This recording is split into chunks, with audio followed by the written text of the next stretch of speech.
ಮಾನವ ಕಾಡದಲ್ಲಿ ದೊಡ್ಡ ದೊಡ್ಡ ಪರ್ವತಗಳಲ್ಲಿ ಹಳ್ಳದ ಎಲ್ಲಿ ನೀರಿರುತ್ತೋ ಅಲ್ಲಿ ಗುಡ್ಡಗಾಡು ಪ್ರದೇಶಗಳಲ್ಲಿ ಮನುಷ್ಯ ವಾಸ ಮಾಡ್ಕೊಂಡಿದ್ದ. ಜನಸಂಖ್ಯೆ ಜಾಸ್ತಿ ಆದಂಗೆ ಮನುಷ್ಯನ ವಿಚಾರ, ಬುದ್ಧಿವಂತಿಕೆ ಇವೆಲ್ಲ ಜಾಸ್ತಿ ಆಗ್ತಾ ಬಂದವು.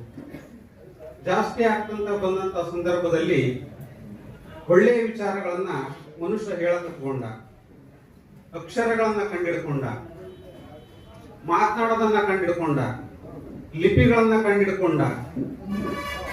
ಹೀಗಾಗಿ ಇವುಗಳೆಲ್ಲ ಫಲವಾಗಿ ಮನುಷ್ಯ ವಿದ್ಯಾವಂತನಾಗ್ತಾನೆ, ಬುದ್ಧಿವಂತನಾಗ್ತಾನೆ.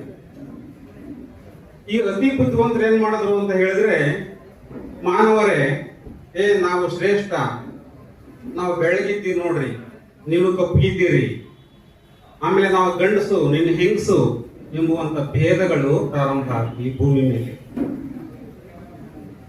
ಎಲ್ಲ ಮಾನವರಲ್ಲಿ ಭೇದಗಳು ಹುಟ್ಟುಕೊಂಡು ತುಂಬಾ ಅತೀತವಾಗಿ ಕಪ್ಪು ಜನರನ್ನ ಅಥವಾ ಜನಸಾಮಾನ್ಯರನ್ನ ತುಳಿಲಿಕ್ಕೆ ಪ್ರಾರಂಭ ಮಾಡ್ತಾರೆ. ಮೌಢ್ಯಗಳು ಜಾಸ್ತಿ ಆಗ್ತಾ ಹೋಗ್ತವೆ. ಜನಸಂಖ್ಯೆ ಜಾಸ್ತಿ ಆದಂಗೆ ವಿಪರೀತವಾದಂತಹ ಮೌಢ್ಯಗಳು ಪ್ರಾರಂಭ ಆಗ್ತವೆ.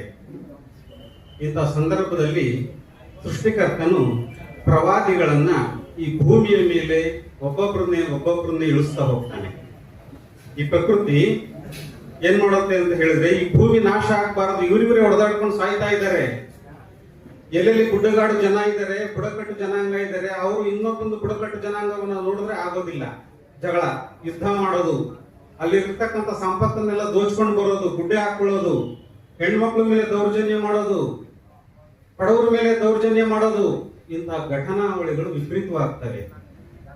ವಿಪರೀತ ಆದಂತ ಸಂದರ್ಭದಲ್ಲಿ ಈ ಪ್ರಕೃತಿ ಏನ್ ಮಾಡುತ್ತೆ ಅಂತ ಹೇಳಿದ್ರೆ, ಒಬ್ಬೊಬ್ಬರನ್ನೇ ಪ್ರವಾದಿಗಳನ್ನ ಈ ಭೂಮಿ ಮೇಲೆ ಇಳಿಸ್ತಾ ಹೋಗ್ತದೆ.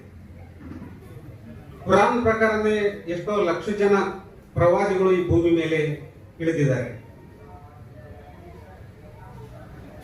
ಇಂತಹ ಸಂದರ್ಭದಲ್ಲಿ ಬೇಕಾದಷ್ಟು ಜನ ನಮ್ಮ ಭಾರತ ಭೂಮಿನಲ್ಲೂ ಬೇಕಾದಷ್ಟು ಜನ ಪ್ರವಾದಿಗಳಾಗಿ ಹೋಗಿದ್ದಾರೆ.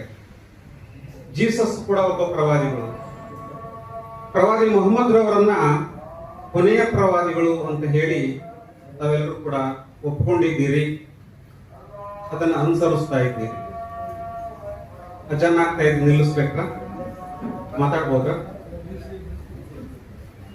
ಬಂಧುಗಳೇ, 1,500 ವರ್ಷಗಳ ಹಿಂದೆ ಅಂದ್ರೆ 6ನೇ ಶತಮಾನದಲ್ಲಿ ಹೆಂಗಿತ್ತು ಅಂತ ಹೇಳಿದ್ರೆ,